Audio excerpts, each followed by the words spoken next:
அந்த பையன் அந்த பொண்ணை அப்படி விரும்புறான், அவ்வளவு உயிருக்கு உயிராக காதலிக்கிறான். ஆனாலும் கூட அந்த பொண்ணு அந்த காதலை புரிஞ்சுக்காம அவனை வார்த்தைகளால காயப்படுத்திக்கிட்டே இருக்கா, சந்தேகப்பட்டுக்கிட்டே இருக்கா.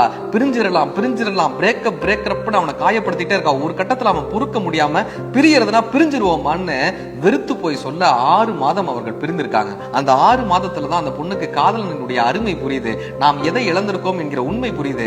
மீண்டும் போய் தன்னுடைய காதலனை பார்க்கிற 6 மாதத்துக்கு அப்புறம், கார்த்தி நான் தெரியாம பேசிட்டேன், நான் புரியாம இருந்துட்டேன், என்ன நீ மறுபடியும் ஏத்துக்க மாட்டியான்னு இவன் கேட்க, அந்த பையன் சொல்றான், ஒரு முட்டாள் தான் உன்னை மறுபடியும் ஏத்துப்பான், ஒரு பைத்தியக்காரன் தான் உன்னை மறுபடியும் ஏத்துப்பான்னு அவன் சொல்ல, அந்த பொண்ணு கண்ணீரோட திரும்பி போறான். நான் எதை இழந்துட்டோமேன்னு அந்த கண்ணீரோட திரும்பி போறா. அந்த பையன், ஏமா ஒரு முட்டாள் தான் உன்னை ஏற்றுக்கொள்வான், ஒரு பைத்தியக்காரன் தான் உன்னை மறுபடியும் ஏற்றுக்கொள்வான். ஆனால் உனக்கு ஒரு உண்மை தெரியுமா, நான் உன்னிடத்தில் மட்டும், நம் காதலில் மட்டும் முட்டாளாகவும் பைத்தியமாகவும் இருக்கத்தான் விரும்புகிறேன் அந்த பையன் சொல்ல, அவ ஓடி வந்து அவனை அணைத்துக் கொண்டாள். காதலிலும் இல்வாழ்க்கையிலும் யார் ஒருவன் முட்டாளாகவும் பைத்தியமாகவும் இருக்கிறானோ அவர்கள் வாழ்க்கை தான் இனிக்கிறது.